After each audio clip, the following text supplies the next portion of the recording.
जय हिंद दोस्तों। आज हम लोग देख लेंगे प्रकाश का एक टॉपिक को। आज प्रकाश के टॉपिक में हम लोग पढ़ेंगे प्रकाश का बर्तन के बारे में। इसको कहते हैं इंग्लिश में रिफ्लेक्शन ऑफ लाइट। सबसे पहले हम लोग ये जान लेते हैं प्रकाश क्या होता है। प्रकाश के बारे में जान लेंगे, उसके बाद हम लोग जानेंगे। तो दोस्तों आप लोग जानते ही होंगे प्रकाश वह भौतिक कारक है जो हमें किसी वस्तु को देखने में मदद करता है। प्रकाश के बिना हम किसी भी वस्तु को देख नहीं सकते। तो प्रकाश वह भौतिक कारक है जो हमें किसी भी वस्तु को देखने में मदद करता है, या फिर हम प्रकाश के कारण हम किसी वस्तु को देख नहीं सकते। तो सबसे पहले बात में आप हम समझ जाइए, प्रकाश वह भौतिक कारक है जिसके सहायता से हम किसी वस्तु को देख सकते हैं, उसे प्रकाश कहते हैं। तो प्रकाश वह भौतिक कारक है जिसके सहायता से हम किसी वस्तु को देख सकते हैं। सबसे बड़ा बात है कि प्रकाश एक प्रकार का ऊर्जा है। प्रकाश एक प्रकार का क्या हो जाएगा? ऊर्जा। प्रकाश एक प्रकार का क्या हो जाएगा? ऊर्जा। प्रकाश एक प्रकार का ऊर्जा होता है। प्रकाश के सहायता से हम किसी वस्तु को देख सकते हैं, ये बात आप जान लीजिए। प्रकाश एक प्रकार का ऊर्जा होता है। अच्छा चलिए एक बात बताइए, हम कहते हैं ना कि तेरे बिना जग सुना सुना लागे रे, तो उसमें भी हम किसकी बात कर रहे हैं? प्रकाश का। अगर प्रकाश नहीं रहेगा तो जग सुना सुना सा लगेगा ही लगेगा। चलिए दूसरा बात, प्रकाश सीधी रेखा में गमन करता है। प्रकाश सीधी रेखा में गमन करेगा, और ये बात बताया था न्यूटन। प्रकाश सीधी रेखा में गमन करता है, ये बात कौन बताया था? न्यूटन जी ने। प्रकाश सीधी रेखा में गमन करता है, ये बात कौन बताया? न्यूटन ने। याद रखिएगा, आप भी बोलते रहिएगा। प्रकाश किस रेखा में गति करेगा? सीधी रेखा में। अब समझिए, प्रकाश वह भौतिक कारक है जिसके साथ हम किसी वस्तु को देख सकते हैं। प्रकाश एक प्रकार का क्या होता है? ऊर्जा होता है। सर्वप्रथम अगर हम बात करें कि प्रकाश का चाल ज्ञात करने का जो काम किया था, वो क्या था? रोमर नामक वैज्ञानिक ने। दूसरा चीज समझिए कि प्रकाश के उत्सर्जन के दृष्टिकोण से वस्तु को दो भागों में हम लोग बांट देते हैं। यहाँ से एक नंबर का क्वेश्चन पूछा जाता है, प्रकाश के उत्सर्जन के दृष्टिकोण से हम वस्तु को कितने भागों में बांटेंगे? दो भागों में। और सबसे पहला जो भाग होगा उसको कहेंगे प्रदीप्त वस्तु। सबसे जो पहला भाग होगा उसे क्या कर देंगे? प्रदीप्त वस्तु। सबसे पहला भाग हो जाएगा प्रदीप्त वस्तु, और दूसरा जो हो जाएगा वो क्या हो जाएगा? अप्रदीप्त वस्तु। चलिए अब दोनों में अंतर समझिए। प्रदीप्त वस्तु से कहेंगे जिससे प्रकाश निकलेगा। प्रदीप्त वस्तु किसे कहेंगे? जिससे प्रकाश निकलेगा उसे क्या कह देंगे? प्रदीप्त वस्तु। और जिससे प्रकाश नहीं निकलेगा उसे कर देंगे अप्रदीप्त वस्तु। जिससे प्रकाश नहीं निकलेगा उसे क्या कह देंगे? अप्रदीप्त वस्तु। और जिससे प्रकाश निकलेगा उसे क्या कह देंगे? प्रदीप्त वस्तु। एक बात बताइए आप, इसका एग्जाम्पल क्या हो जाएगा? सूर्य हो जाएगा। क्या हो जाएगा? सूर्य। आपसे पूछा जाएगा प्रदीप्त वस्तु का उदाहरण क्या है, तो आपको सूर्य दे दिया जाएगा, उसमें 3-4 ऑप्शन दे दिया जाएगा। फिर इसमें जो हो जाएगा क्या क्या हो जाएगा? टेबल हो जाएगा, बेंच हो जाएगा, आदि बहुत सारी चीज हो सकता है। सूर्य के बाद इसमें और क्या हो सकता है? सूर्य के बाद तारे हो सकते हैं। अब देखिए दूसरा चीज समझिए कि जलता हुआ बल्ब या जलता हुआ मोमबत्ती। सबसे बड़ा बात, एक बात बताइए, आप सुने होंगे कि मानव इसमें से क्या होगा? प्रदीप्त होगा कि अप्रदीप्त? सोचिए। तो मानव हो जाएगा अप्रदीप्त। काहे हो जाएगा? इसको हम समझते हैं। आप सुने होंगे, कहा जाता है कि अब पापा मौसी पे बारता लाइट। अब इसमें समझिए, इसको जोर से नहीं बोलेंगे। तो ये बात जो है ना, अगर उससे प्रकाश निकलता तो लाइट बारने का जरूरत नहीं था। यदि उससे प्रकाश निकलता तो उसमें लाइट बारने की जरूरत नहीं था। यदि प्रकाश निकल जाता तो उससे लाइट बारने की जरूरत नहीं था। इसका मतलब समझ गए ना कि उसमें वो क्या है? अप्रदीप्त है। तो मानव क्या हो जाएगा? मानव हो जाएगा अप्रदीप्त। इतना चीज समझ गए। आगे हम लोग चलते हैं। प्रकाश का अब सबसे बड़ा बात होता है कि एक आ जाता है स्कैटरिंग ऑफ लाइट। यहीं पे पढ़ना पड़ता है आपको, स्कैटरिंग ऑफ लाइट। प्रदीप्त और अप्रदीप्त समझ गए। प्रकाश क्या है? एक प्रकार का ऊर्जा है। प्रकाश वह भौतिक कारक है जो हमें किसी वस्तु को देखने में मदद करता है। प्रकाश किस रेखा में गति करेगा? सीधी रेखा में। और ये बात बताने वाला कौन थे? न्यूटन जी थे। अब प्रदीप्त वस्तु किसे कहेंगे? जिससे प्रकाश निकलेगा उसे प्रदीप्त वस्तु कहेंगे। जिससे प्रकाश नहीं निकलेगा उसे क्या कह देंगे? अप्रदीप्त वस्तु। और जैसे में क्या हो जाएगा? सूर्य हो जाएंगे, तारे हो जाएंगे, जलता बल्ब हो जाएगा, ये सब प्रदीप्त वस्तु है। और वो प्रदीप्त में टेबल, बेंच, कुर्सी जितने भी हैं वो प्रदीप्त वस्तु हो जाएंगे। लेकिन मानव कैसा हो जाएगा? मानव भी वो प्रदीप्त वस्तु हो जाएगा। अब समझिए, एक होता है प्रकाश का प्रकीर्णन। क्या होता है? प्रकाश का प्रकीर्णन। प्रकाश तरंग के तरह गति करेगा। प्रकाश किसके तरह गति करता है? तरंग के तरह। प्रकाश किसके तरह गति करेगा? तरंग के तरह। आइए देखते हैं कैसे। आप जानते होंगे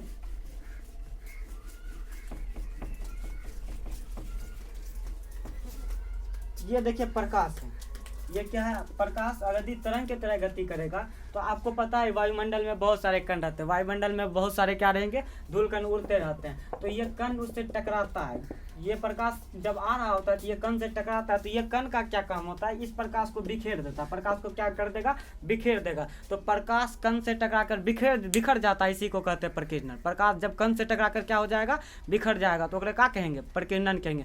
समझ में आइल कि जब प्रकाश के मार्ग में कण आ जाएगा और कण से वो प्रकाश टकराएगा, जैसे ही टकराएगा तो वो बिखर जाएगा, इस घटना को क्या कहेंगे, प्रकीर्णन कहेंगे। अब देखिए उसके बाद आता है क्या पता है आपको, प्रकाश जो निकलता है ना उसको 3 भागों में हम लोग डिवाइड करके पढ़ते हैं। प्रकाश जो निकलेगा उसको कितने भागों में, एक हो जाएगा अपसारी,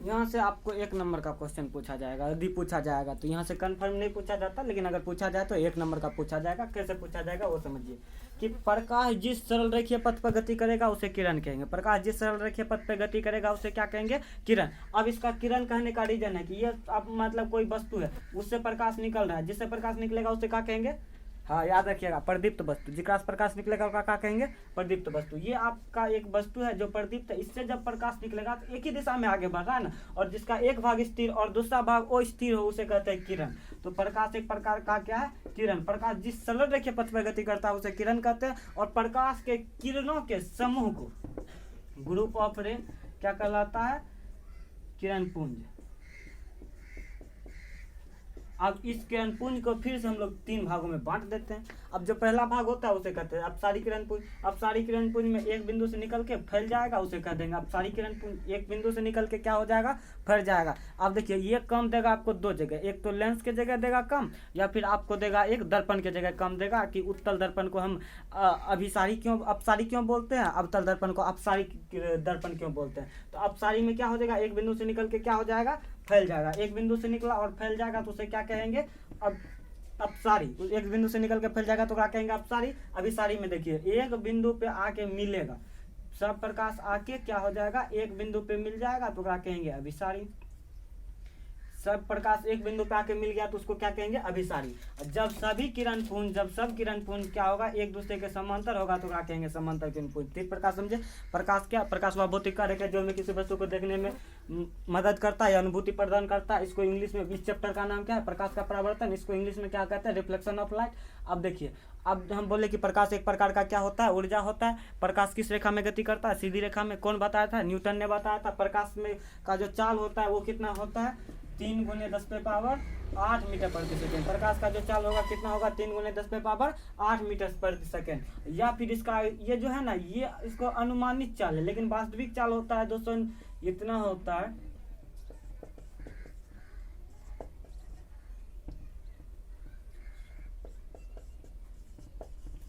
299, 792, 458 मीटर प्रति सेकेंड। ये वास्तविक चाल है। चल सर्वप्रथम उसके बाद हम लोग देखिए कि प्रकाश जिस सरल रेखीय पथ पर गति करेगा उसको क्या कह देंगे, किरण।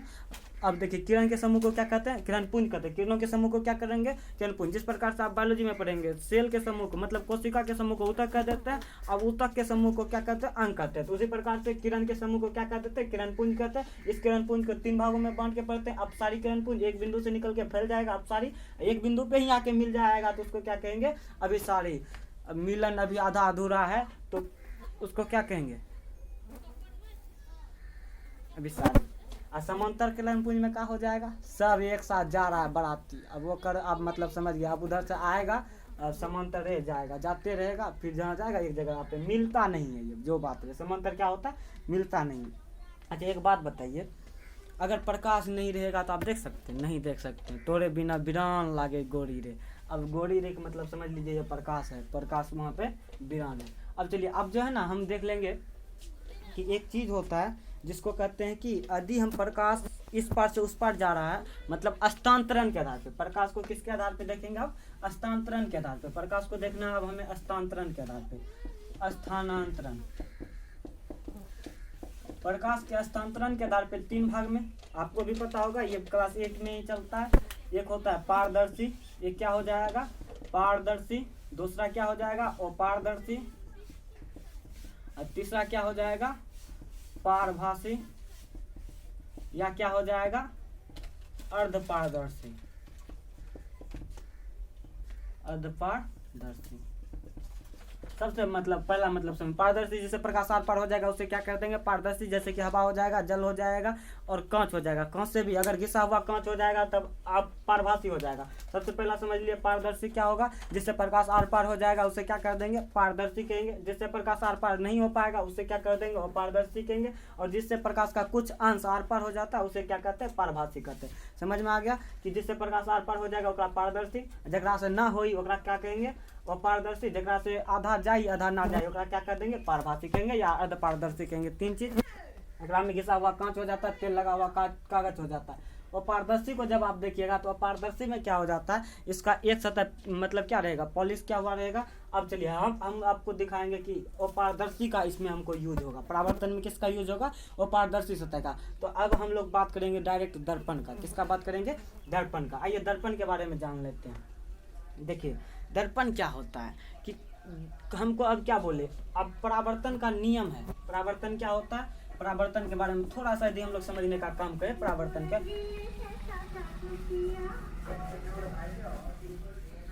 अच्छा, ये जो था ना आज ये भूल गए हम लाने के लिए, इसीलिए आज हाथ से मिटा रहे हैं। कल आपका फिर से आ जाएगा आप लोग के पास। चलिए अब देखेंगे दर्पण। और पहले क्या देखना हमको, परावर्तन। देखिए परावर्तन का मतलब होता है कि जिस सतह से टकराएगा, किसी भी सतह से टकराएगा, जिस दिशा से आ रहा था उसी दिशा में चला जाएगा। मतलब किसी अपारदर्शक सतह से टकराकर उसी दिशा में लौटने की घटना क्या कहलाता है, परावर्तन कहलाता है। किसी सतह से टकराकर उसी दिशा में जाने की घटना क्या कहलाता है, परावर्तन कहलाता है। किसी सतह से टकराकर उसी सतह में जाने की घटना क्या कहलाता है, परावर्तन कहलाता है। किसी सतह से टकराकर उसी दिशा में जाने की घटना क्या कहलाएगा, परावर्तन कहलाएगा। याद रखिएगा, किसी सतह से टकराकर उसी दिशा में जाने की घटना क्या कहलाता है, परावर्तन। बच्चा में क्या किए होंगे आप लोग, याद कीजिए इंग्लिश पैंट जमाना में, जहाँ इंग्लिश पैंट मतलब समझ रहे हैं ना, आप बच्चा थे और उस जमाने में चेन भी नहीं होता था उस पैंट में, खाली बटन होता। तो उस जमाने में क्या करते थे आप लोग, पानी में जाके पत्थर को फेंकते थे तो एक बार उछल के फिर से दोबारा उछल जाता था ना। तो एक के बार आप उछलाइए, मतलब एक बार फेंके और एक ही बार उछल गया तो उसी दिशा में, तो उसी को कहते हैं क्या, परावर्तन कहते हैं। जिस दिशा से आ रहा है प्रकाश उसी दिशा में चला जाएगा तो परावर्तन कहलाएगा। यहाँ से कोई क्वेश्चन नहीं पूछता, क्वेश्चन यहाँ से ये पूछेगा कि परावर्तन का नियम क्या होता है, ये परावर्तन के कितने नियम है। 1 नंबर में ये पूछ देगा, या फिर पूछेगा कि परावर्तन के नियम को लिखें।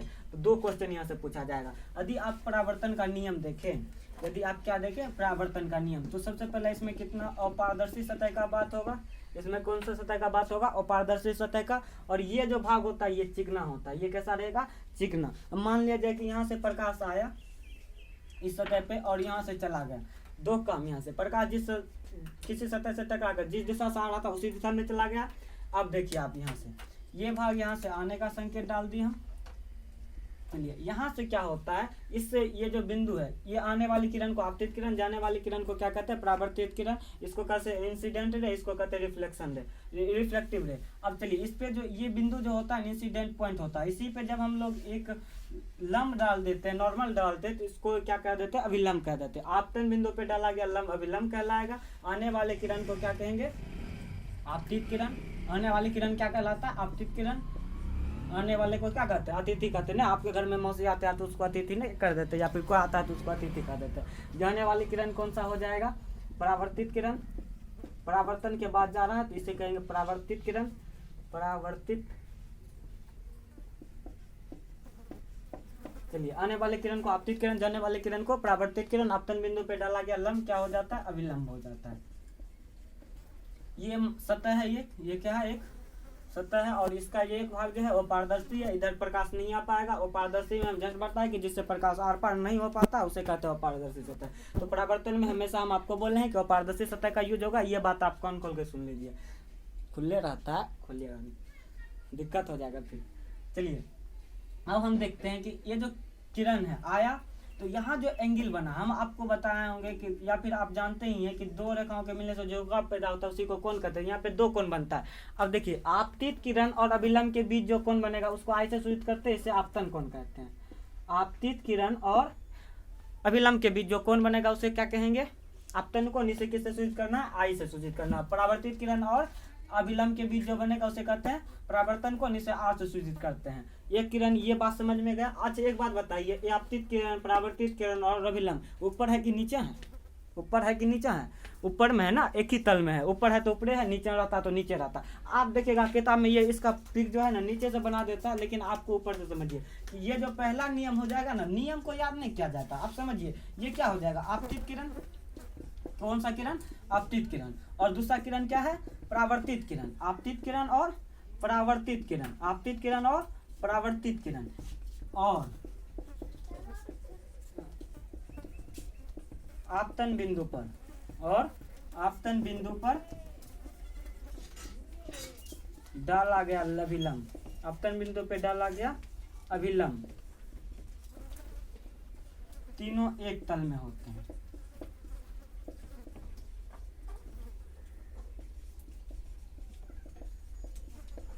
इसको याद करने का झंझट नहीं है। आपतित किरण और परावर्तित किरण और आपतन बिंदु पे डाला गया लंब, तीनों एक तल में होते हैं, बस इतना याद रखिएगा।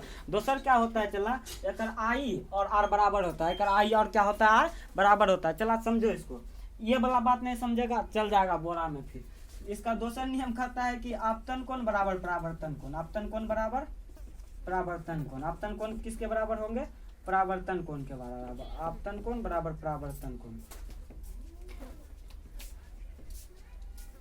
अब देखिए इसको समझिए थोड़ा सा और इसको करते हैं तो कोण आई बराबर कोण आर, बस इतना ही, दो ही नियम है, आपका खत्म हो गया। 2 नंबर में पूछा जाएगा तो आपको ये पूछा जाएगा, फिर आपसे पूछा जाएगा यदि 1 नंबर में तो ये पूछा जाएगा कि आप हमको बताइए परावर्तन के कितने नियम है, तो आप एकदम दिल खोल के मार दीजिएगा 2, गलत हो ही नहीं सकता। बिहार बोर्ड का औकात नहीं है गलत करने का।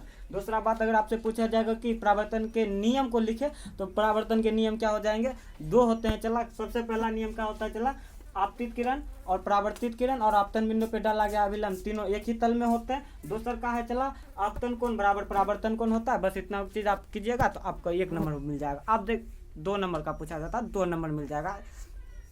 ये चीज आप समझ लीजिए। उसके बाद आगे अगर हम लोग बात करें, आदि आगे हम लोग चलते हैं, आगे आपको एक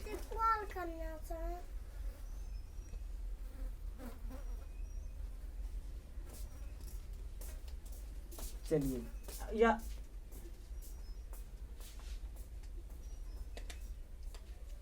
चलिए एक बात होता है जिसको हम लोग कहते हैं दर्पण। क्या कहते हैं? दर्पण कहते हैं। चलिए दर्पण के बारे में यदि हम लोग जानने का काम करेंगे तो दर्पण के बारे में कहा जाता है वह चिकनी, चमकीली और अपारदर्शी सतह। चिकनी तो होना चाहिए, तब तो प्रकाश को परावर्तन कर देगा। और परावर्तन के लिए एक चीज हम पहले से बता रहे हैं कि वो कैसा होना चाहिए? अपारदर्शी होना चाहिए। इसको ज्यादा डिफरेंस नहीं जाएंगे। वह चिकनी, चमकीली और अपारदर्शी सतह जो प्रकाश को परावर्तित कर देता है उसे कहते हैं दर्पण कहते हैं। वह चिकनी, चमकीली और अपारदर्शी सतह, ये जो है वो मान लीजिए ऊपर का सतह चिकनी है, अंदर से भाग को हम लोग पॉलिश कर दिए तो मतलब उधर प्रकाश अब नहीं जाएगा। पॉलिश का मतलब ये होता है चला कि अब उधर प्रकाश नहीं जाएगा। और जैसे ही प्रकाश नहीं जाता, आप जूते में पॉलिश करवाते हैं तो चमकने लगता है ना, तो ये इधर का जो सतह होगा ये चमकीला होगा, ये प्रकाश को क्या कर देगा? परावर्तित कर देगा। सीधा मतलब में समझिए कि वह चिकनी, चमकीला और अपारदर्शी सतह जो प्रकाश को परावर्तित कर देता है क्या कहलाएगा? दर्पण कहलाएगा। चलो अब दर्पण जो होता है, दर्पण 2 प्रकार के होते हैं। दर्पण कितने प्रकार के? आप सोचिएगा कि दर्पण 3 प्रकार के, नहीं, दर्पण 2 प्रकार के होंगे।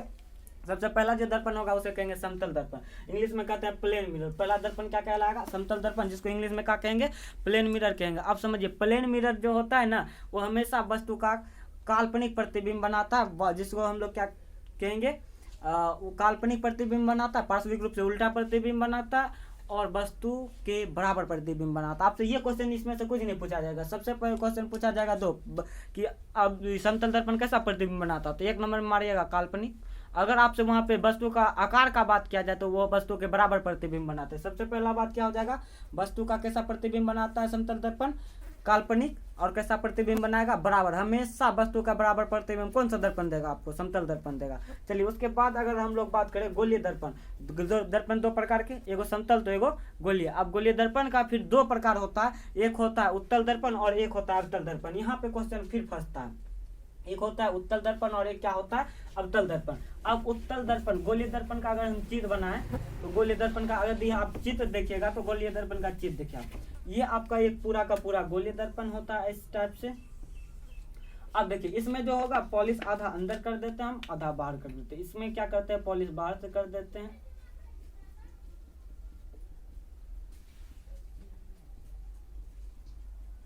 और इसमें पॉलिश अंदर से कर देते हैं। ये पूरा का पूरा है गोलीय दर्पण, पूरा का पूरा क्या है गोलीय दर्पण, पूरा क्या है हो जाएगा गोलीय दर्पण। एक में पॉलिश अंदर से की, एक में पॉलिश बाहर से की, एक में पॉलिश अंदर से की। अब जी ये जो भाग है ना ये जिसमें जिसका परावर्तक सतह उभरा हुआ रहेगा, जिसका परावर्तक सतह क्या होगा उभरा। परावर्तक सतह का मतलब विसर से प्रकाश भेजेंगे तो परावर्तित कर देगा तो उसको कहते हैं परावर्तक सतह। इसका परावर्तक सतह उभरा हुआ है ना तो ये है उत्तल दर्पण। ये कौन सा दर्पण उत्तल दर्पण। और वो जो हो जाएगा ऐसे वाला जब हो जाएगा इसमें बाहर से यदि हम कर दें तो ये हो जाएगा अवतल दर्पण। अवतल दर्पण यहाँ से आपसे कोई क्वेश्चन नहीं पूछा जाएगा, आपसे क्वेश्चन उत्तल दर्पण और अवतल दर्पण में अंतर पूछा जाएगा। और दूसरा क्वेश्चन पूछा जाएगा कि उत्तल दर्पण को अपसारी दर्पण क्यों कहते हैं, अपसारी, और अवतल दर्पण को अभिसारी क्यों कहते हैं, अभिसारी दर्पण क्यों कहते हैं। या फिर यहाँ से 1 नंबर का क्वेश्चन हमेशा पूछा जाता है कि हजामती या नाई कौन सा दर्पण का यूज करता है, तब आपको 1 नंबर में जवाब दे देना अवतल दर्पण का। कौन सा दर्पण का अवतल दर्पण का। तो आप बोलिएगा कहल, तो ये जो प्रतिबिंब बनाता है ये समतल दर्पण हमेशा बराबर प्रतिबिंब बनाता है। उत्तल दर्पण देखिएगा तो हमेशा वस्तु का छोटा प्रतिबिंब बनाएगा और अवतल दर्पण वस्तु का छोटा बड़ा और बराबर तीनों प्रतिबिंब बनाता है। बड़ा प्रतिबिंब, अच्छा एक बात बताइए, दाढ़ी छोटा होता है कि बड़ा होता है, दाढ़ी छोटा छोटा भी होता है ना, तो अब कैसे पता चलेगा कहाँ पे काटा है कि सही से नहीं काटा है, तो कौन सा दर्पण का यूज करेगा बताइए। बोल रहा है कि उत्तल दर्पण। अब बड़ा प्रतिबिंब बनाएगा तो बड़ा फोटो ना आएगा, बड़ा फोटो आएगा तो बड़ा प्रतिबिंब दिखाएगा, और जब बड़ा प्रतिबिंब दिखाना पड़ेगा तो कौन सा दर्पण अवतल दर्पण। 1 नंबर का क्वेश्चन है, यहाँ से 2 में से 1 क्वेश्चन आएगा कि इसको अभिसारी दर्पण क्यों कहते हैं। क्यों कहते हैं, देखिए यहाँ जो प्रकाश आता है ना, यहाँ जो प्रकाश आएगा ये फैला देता है, तो प्रकाश को आता है तो ये क्या करता है फैला देता है, तो इस कारण इसको कौन सा दर्पण कहते हैं अपसारी। अब तुमको बताए थे चला कि एक बिंदु से निकलागा फैला देगा तो की कहेंगे अपसारी। एक बिंदु पे यहाँ से प्रकाश आएगा और इधरों से प्रकाश आएगा तो ये इधर से भेज देगा और इधर से भेज देगा, यहाँ पे मिल गया है ना, इसको कहते हैं कौन सा, इसको कहते हैं अभिसारी। 2 क्वेश्चन आपका सॉल्व हो गया यहाँ से। एगो का अभिसारी, अवतल दर्पण को अभिसारी काहे कहेंगे, अभिसारी यह कहेंगे काहे कि ये प्रकाश को मिलाने का काम करता है। चला मिलाने वाला ज़्यादा इंपॉर्टेंट कि बिना मिलाने वाला। तुम लोग को एकदम से भेंट होता है, मिलने के लिए चला जाता नहीं जाता मिलने के लिए, सब कहाँ जाता है वो तो तुमको पता है, हम काहे बताएंगे। तो समझ रहा है ना, लाइट पप्पा मारता नहीं बताएगा, घर में टेंशन हो जाएगा।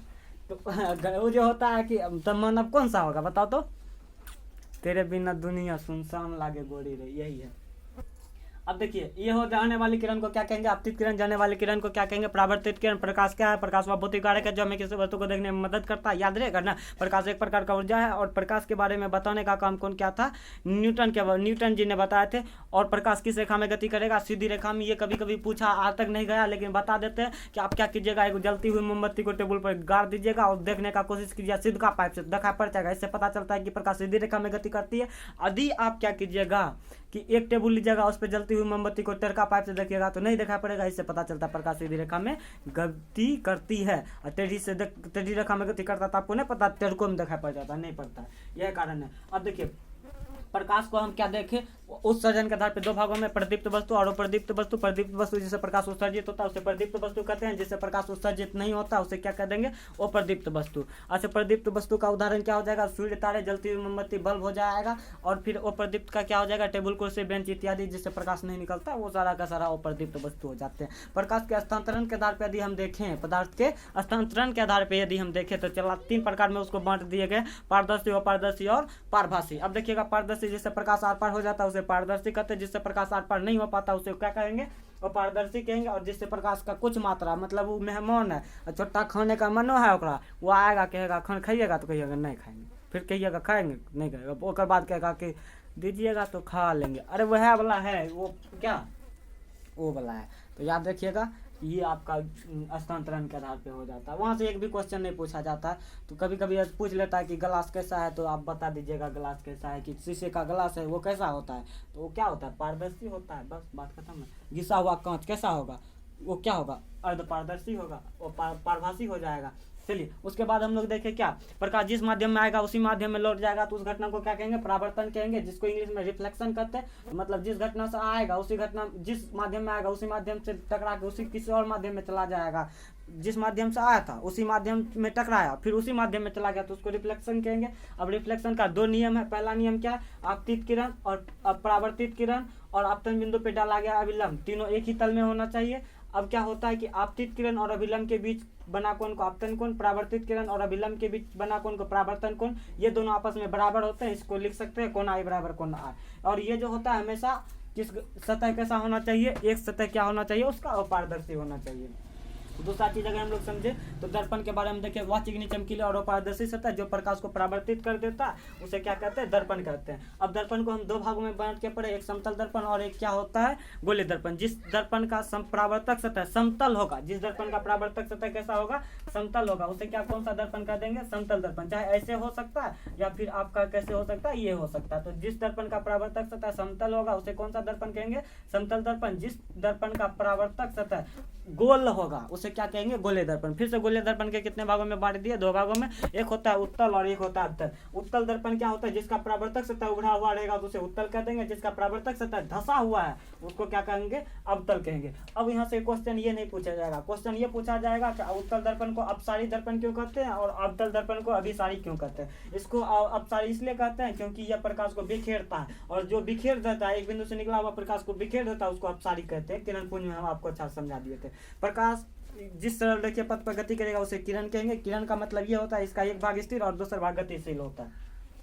ये जो आपका दर्पण है इसे कौन सा दर्पण कहेंगे, अवतल दर्पण कहेंगे। कौन सा दर्पण कहेंगे, अवतल दर्पण। क्यों, क्योंकि इसका परावर्तक सतह धंसा हुआ है और ये क्या करता है, प्रकाश को मिलाने का काम करता है, इसीलिए इसको क्या कहेंगे, अभिसारी दर्पण कहेंगे। अब हजामती कौन दर्पण का प्रयोग करेगा, अवतल दर्पण का। हजामती कौन सा दर्पण का प्रयोग करेगा, अवतल दर्पण का। बस इतना आज होता है। उसके बाद देखिए प्रतिबिंब। अब किसी बिंदु वस्तु से, अब कोई वस्तु है ओकरा से प्रकाश टकरा के दर्पण पर जब आता है तो या तो वास्तविक रूप से मिल जाता है या काल्पनिक रूप से हम लोग मिला के उसका प्रतिबिंब बना लेते हैं। अब देखिए उसको परिभाषा में कैसे कहते हैं, किसी बिंदु वस्तु से आ रही प्रकाश की किरणें परावर्तन के बाद जिस बिंदु पे वास्तविक रूप से मिलते हैं उसे वास्तविक प्रतिबिंब, जिस बिंदु पे काल्पनिक रूप से मिलेगा उसे काल्पनिक प्रतिबिंब। इसको नेक्स्ट वीडियो में हम लोग एक पूरा चैप्टर कन्वर्ट कर लेंगे। आज थोड़ा सा डेमो था, इसलिए आप अब क्या कहते हैं कि आप लोग चैनल को अगर सब्सक्राइब करना चाहते हैं तो कीजिए। और एक सर हैं मैथ का, बहुत ही अच्छे सर हैं, उस सर का नाम है, उस सर का चैनल का नाम है मैथ विथ प्रशांत सर। तो आप उसको जाके सब्सक्राइब कीजिए। अगर आपको अच्छा लगे तो आप पढ़िए और फिर आप आगे बढ़िए।